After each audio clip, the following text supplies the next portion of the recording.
இன்னைக்கு உங்களுக்காக ஒரு புதிய கதையோட தான் வந்திருக்கேன். இந்த கதை கண்டிப்பாக இன்ட்ரெஸ்டிங்கா இருக்கும். ஸோ லாஸ்ட் வரைக்கும் ஸ்கிப் பண்ணாம பாருங்க.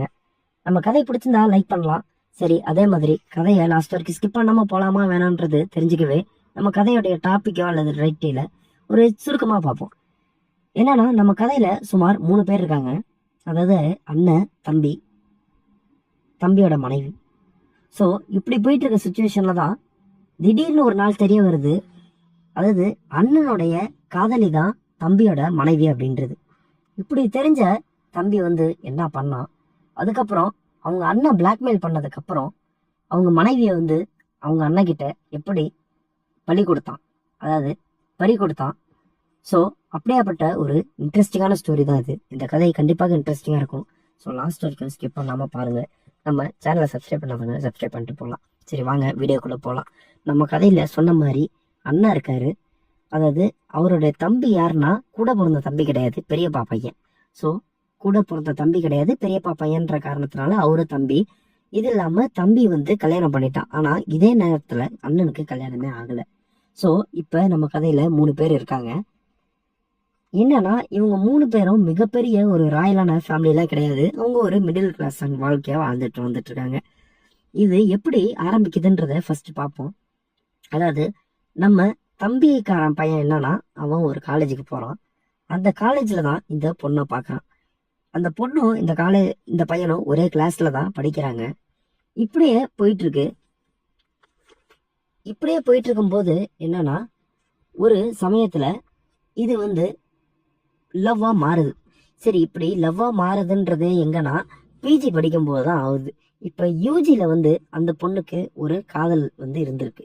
ஆனா அந்த காதல் யாருன்றது இந்த தம்பிக்கு தெரியாது.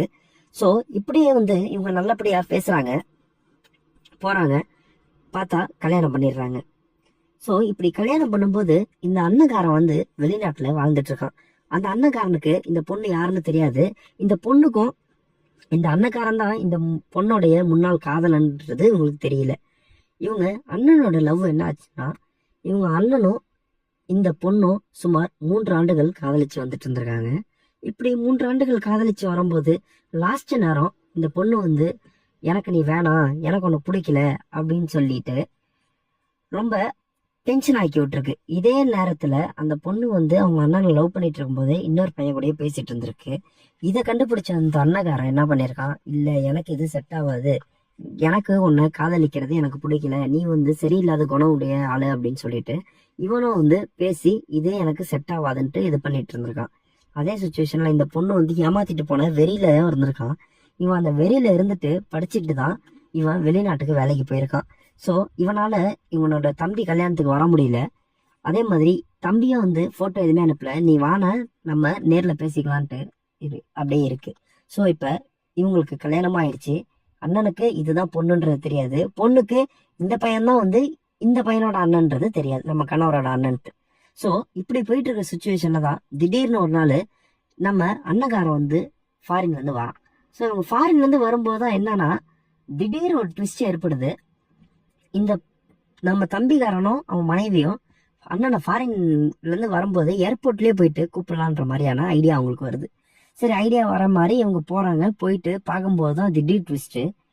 இவன் அதாவது வெளிநாட்டுல இருந்து வரவன் பாக்குறான், இது நம்ம முன்னாள் காதலி ஆச்சு அப்படின்ட்டு.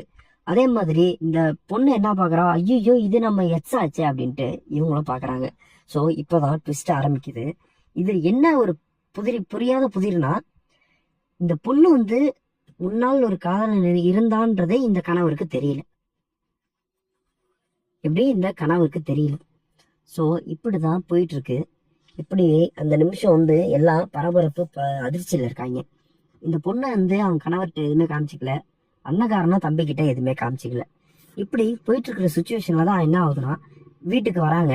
வீட்டுக்கு வந்துட்டு அண்ணன் தான் லீவ்ல தானே வந்திருக்காரு. அப்பா அவருக்கு எந்த வேலையும் இல்லை. தம்பி தான் ஊர்லயே கடை வச்சிட்டு இருக்காரு, அதாவது இந்த பொண்ணோட கணவர்.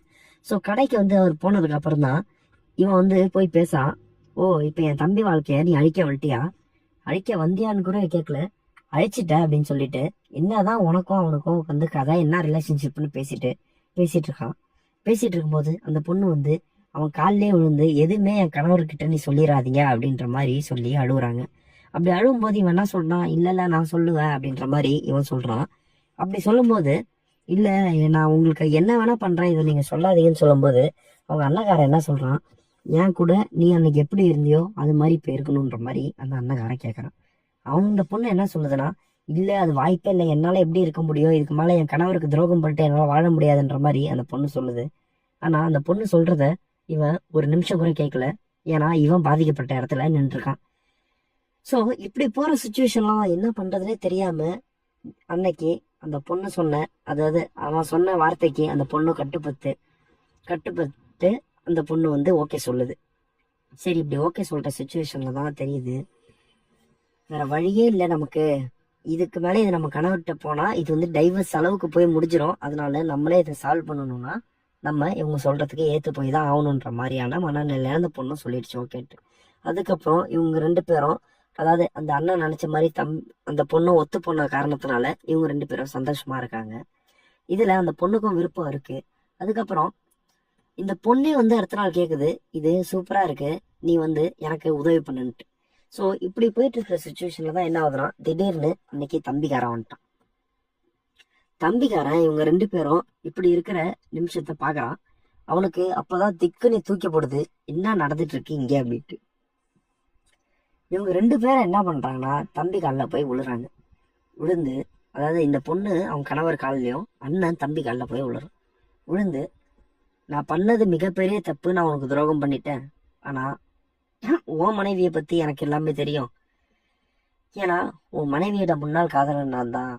உன் மனைவி வந்து இதே மாதிரி சுச்சுவேஷன்ல வெளில போய் 4 பேர்கிட்ட பேசிட்டு இருந்தா, உனக்கு உன் மனைவியை பத்தி எதுவுமே தெரியாதுன்ட்டு அண்ணக்காரங்கிட்ட வந்து தம்பிக்காரங்கிட்ட வந்து அண்ணன் எல்லாமே புட்டு வைக்கிறான்.